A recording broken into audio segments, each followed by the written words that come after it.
नमस्कार, मैं हूं दीपशिखा सिंह राजपूत और आप देख रहे हैं इंडिया न्यूज। खबरों की शुरुआत एक बड़ी जानकारी के साथ करते हैं। यहां आपको बता दें कि बेहद ही महत्वपूर्ण जानकारी अशोक गहलोत को लेकर ये जानकारी, जहां अशोक गहलोत आरएएस एसोसिएशन भवन पहुंचेंगे, तो ये बेहद ही महत्वपूर्ण जानकारी है। और ये भी आपको बता देते हैं कि शाम 5 बजे समय है जब वो यहाँ पहुंचेंगे और आरएएस एसोसिएशन के अधिवेशन में वो हिस्सा लेंगे।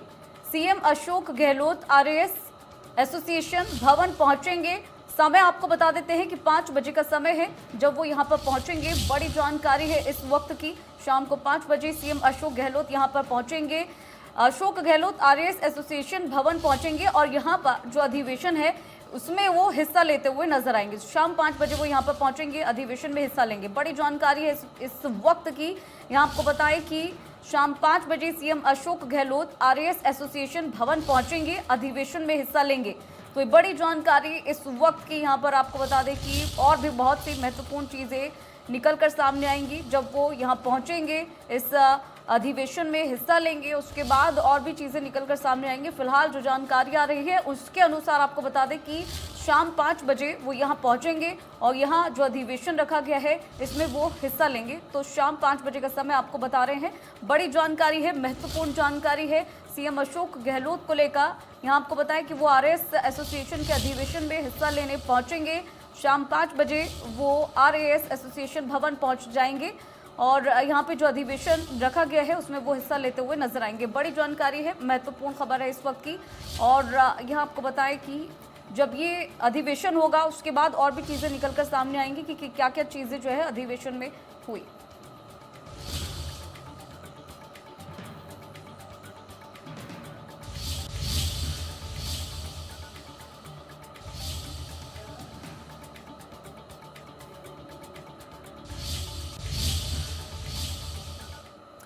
एक और बड़ी जानकारी से आपको मुखातिब करा देते हैं जो इस वक्त आ रही है। यहाँ आपको बता दें कि बेहद ही महत्वपूर्ण खबर है इस वक्त की।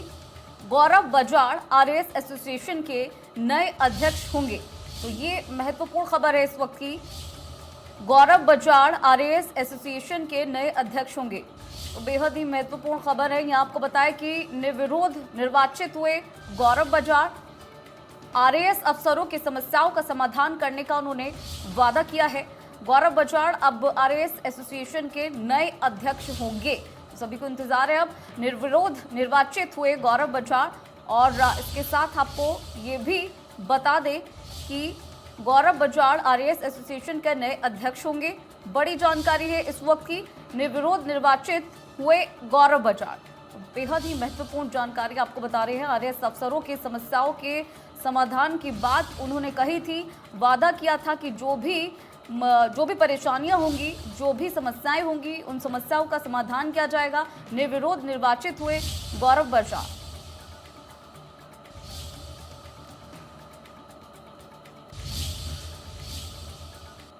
करौली हिंसा मामले में मुख्यमंत्री अशोक गहलोत ने साजिश की आशंका जताई है।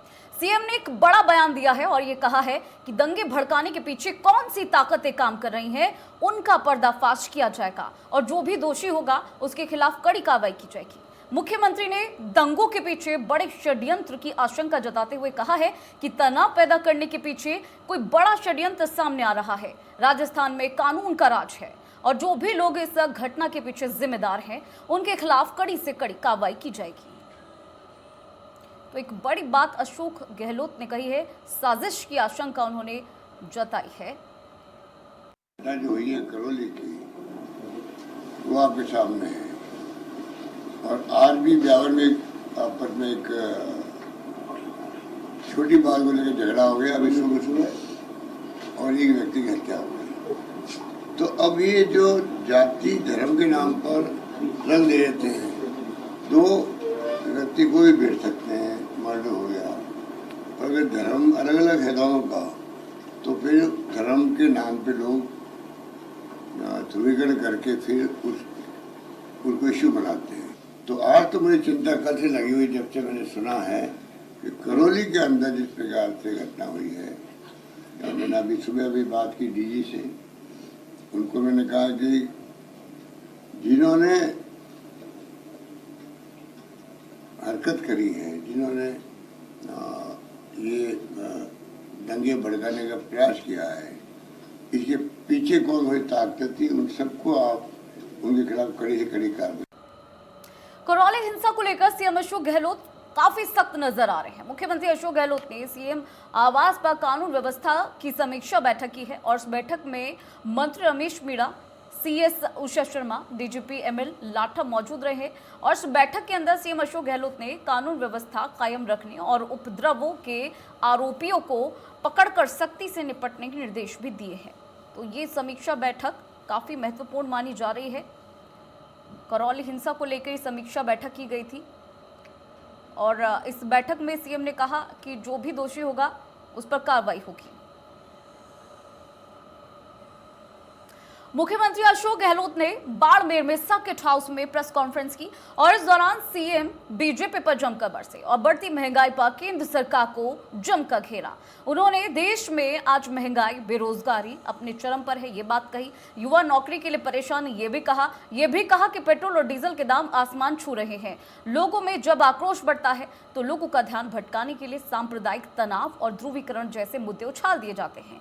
सीएम अशोक गहलोत ने बीजेपी पर ध्रुवीकरण की राजनीति करने का आरोप लगाते हुए कहा है कि जब से केंद्र में एनडीए की सरकार आई है तभी से देश में धर्म और जाति के नाम पर ध्रुवीकरण की राजनीति हो रही है, जो कि देश के हित में नहीं है और जगह जगह इसी तरह से तनाव हो रहा है। अगर लड़ने वाले दो अलग अलग समुदाय के होते हैं तो उसे सांप्रदायिक झगड़ा करार देकर ध्रुवीकरण का मुद्दा बना दिया जाता है। मुख्यमंत्री अशोक गहलोत ने कहा कि मेरा मानना है कि जिस परिवार, देश, गांव और शहर में शांति, भाईचारा और सद्भावना रहती है वो देश विकास के पथ पर अग्रसर होता है। देश कह रहा था कि 5 चुनाव तक रोक लगाई हुई है कि पेट्रोल डीजल दाम नहीं बढ़ने चाहिए, रोक लगाई हुई है जिससे कि उनको नुकसान नहीं हो और चुनाव खत्म होते ही ये प्राइस बढ़ेंगे और वही देश देख रहा है। तो देशवासियों को समझ में आना ही चाहिए कि इनका गवर्नेंस करने का तरीका क्या है। क्या आप चुनाव में लाभ उठाने के लिए आप रोक लगा दो और बाद में आप एक साथ में प्राइस बढ़ाना शुरू कर दो, 10 दिन से बढ़ रही प्राइस करीब। तो ये जो तरीका है ये कोई गवर्नेंस का तरीका नहीं होता है। जो माहौल एनडीए गवर्नमेंट आने के बाद में माहौल सरचार बन गया देश के अंदर, प्रदेश के अंदर, और मेरा मानना है कि प्रधानमंत्री जी खुद को अपील करनी चाहिए देशवासियों को कि ये जो ध्रुवीकरण हो रहा है ये उचित नहीं है। धर्म के नाम पर, जाति के नाम पर ये देश हित में नहीं है। उसी कारण से जगह जगह पर तनाव पैदा। कोटा में यूडीएच मंत्री शांति धारीवाल ने चेटी चंड के मौके पर सिंधी समाज की ओर से आयोजित जनेऊ संस्कार कार्यक्रम में शिरकत की। धारीवाल ने आयोजित कार्यक्रम में समाज के लोगों को चेटी चंड की शुभकामनाएं दी और इसके साथ ही सिंधी समाज का अपने व्यापार के प्रति ईमानदारी के साथ समर्पण को भी सराहना की। मंत्री धारीवाल ने रामतलाई स्थित झूलेलाल मंदिर में आयोजित कार्यक्रम में भगवान झूलेलाल के दर्शन के। मीडिया से मुखातिब होते हुए पूर्व मंत्री श्री चंद कृपलानी पर भी उन्होंने निशाना साधा और कहा कि सिंधी समाज के लोग सिंधी अस्पताल की रजिस्ट्री को लेकर पूर्व की सरकार के मंत्री से कई बार मिल चुके हैं, लेकिन उनको निराशा ही हाथ लगी है। लेकिन जैसे ही हमारी सरकार बनती है तो समिति द्वारा की गई मांग को तुरंत अमल में लाया गया है।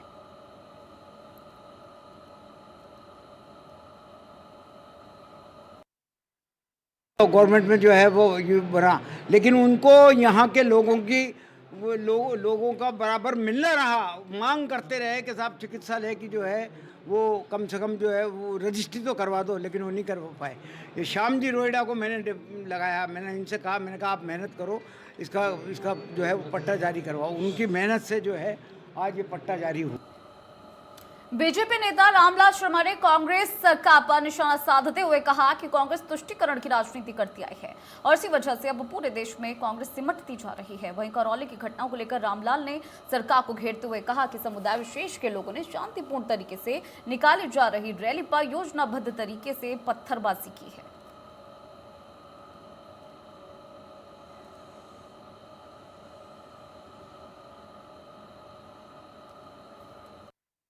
कांग्रेस पार्टी की नीति रही है तुष्टिकरण की राजनीति करना, और तुष्टिकरण की राजनीति का परिणाम यह है कि कांग्रेस आज पूरे देश से सिमटती हुई नजर आ रही है। राजस्थान के अंदर भी कांग्रेस की सरकार आने के बाद में एक ने अनेकों घटनाएं इस प्रकार की घटित हुई है जो हम सबको शर्मसार करने वाली घटनाएं है। जयपुर के अंदर शास्त्री नगर के अंदर एक समुदाय विशेष के लोगों द्वारा गाड़ियों की तोड़फोड़ करना, मकानों के ऊपर पत्थर फेंकना और उसके बाद प्रशासन के द्वारा कोई कार्रवाई नहीं करना। और इसी तरीके से चाहे प्रतापगढ़ की घटना हो, चाहे डूंगरपुर बांसवाड़ा की घटना हो, और अब चाहे करौली की घटना हो। करौली की घटना के अंदर भी जिस तरीके से एक स्थान विशेष के ऊपर समुदाय विशेष लोगों का इकट्ठा होना और उनके द्वारा लगातार पत्थरबाजी करना इस बात को साबित करता है कि योजनाबद्ध तरीके से शांतिपूर्वक निकाली जा रही बाइक रैली के ऊपर पथराव करने का काम समुदाय विशेष के लोगों के द्वारा किया गया है। लेकिन उसके बावजूद भी राजस्थान के अंदर गहलोत जी की सरकार उनके विरुद्ध कार्रवाई करना तो बहुत दूर की बात है। कम से कम सरकार शांति व्यवस्था बहाल रखे, इसके लिए तो प्रयास करना चाहिए। भारतीय जनता पार्टी के प्रदेश अध्यक्ष डॉक्टर सतीश पूनिया जी ने इस पूरे घटनाक्रम की जानकारी लेने के लिए एक 10 सदस्यीय जांच दल का गठन किया है। ये जांच दल अविलंब करौली जाकर सभी प्रताड़ित जो लोग हैं उनसे भी मुलाकात करेगा और इस घटना की वास्तविकता की जांच करके पार्टी के शीर्ष नेतृत्व को जांच रिपोर्ट सौंपने का काम भी करेगा। लेकिन सरकार जिस तरीके के हालात प्रदेश के अंदर बनाए हुए है वो हालात इतने गंभीर है कि आने वाले समय के अंदर कोई विस्फोटक स्थिति नहीं हो जाए, डर इसी बात का है। तकनीकी शिक्षा और आयुर्वेद राज्य मंत्री डॉक्टर सुभाष गर्ग ने भरतपुर के रंजीत नगर कार्यालय पर जनसुनवाई दरबार लगाया और इस दौरान मंत्री गर्ग ने भरतपुर विधानसभा क्षेत्र से आए लोगों की समस्याओं को सुना और संबंधित विभाग के अधिकारियों को समाधान के निर्देश दिए। मंत्री गर्ग के जनसुनवाई दरबार में लोगों ने बिजली, पानी, सड़क अतिक्रमण के अलावा पुलिस से संबंधित शिकायतें भी दर्ज कराई, जिनका शीघ्र से शीघ्र समाधान करने का मंत्री गर्ग ने आश्वासन दिया।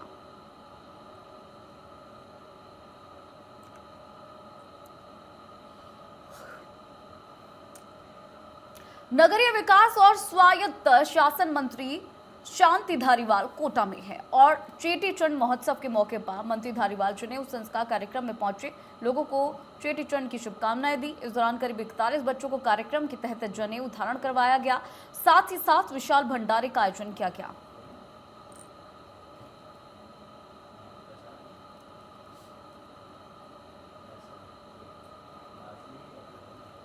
यूडीएच मंत्री शांति धारीवाल की पहल पर अब कोटा को कैटल फ्री शहर बनाने और पशुपालकों के जीवन स्तर में परिवर्तन करने वाली न्यास द्वारा विकसित की गई देश की अनोखी देव नारायण एकीकृत आवास योजना का यूडीएच सचिव कुंजीलाल मीणा ने जायजा लिया। इस दौरान उन्होंने कहा कि देश ही नहीं विदेशों में भी पशुपालकों के लिए ऐसी योजनाएं नहीं है जहां पर एक ही स्थान पर पशुपालकों के लिए सभी सुविधाओं को विकसित किया गया हो। उन्होंने और क्या कुछ कहा वो आपको सुनाते हैं। देवनारायण अपने आप में एक ऐसा शब्द है जो पशुपालकों को आकर्षित करता है।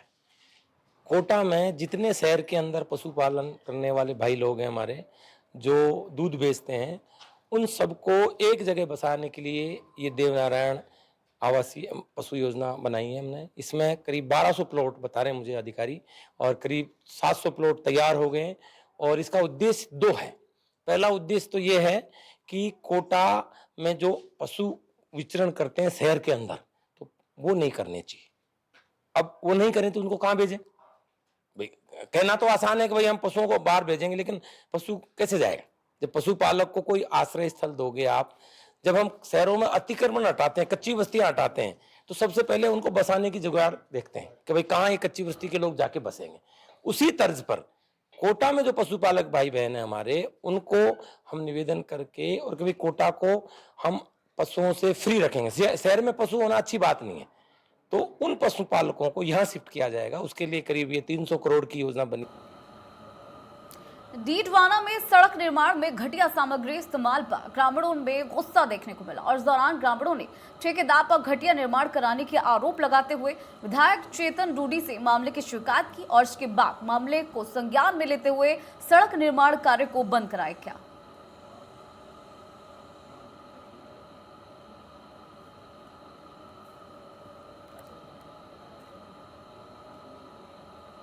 चलिए फिलहाल रुकते हैं छोटे से ब्रेक के लिए। ब्रेक के उस पार नजर डालेंगे टॉप 25 खबरों पर।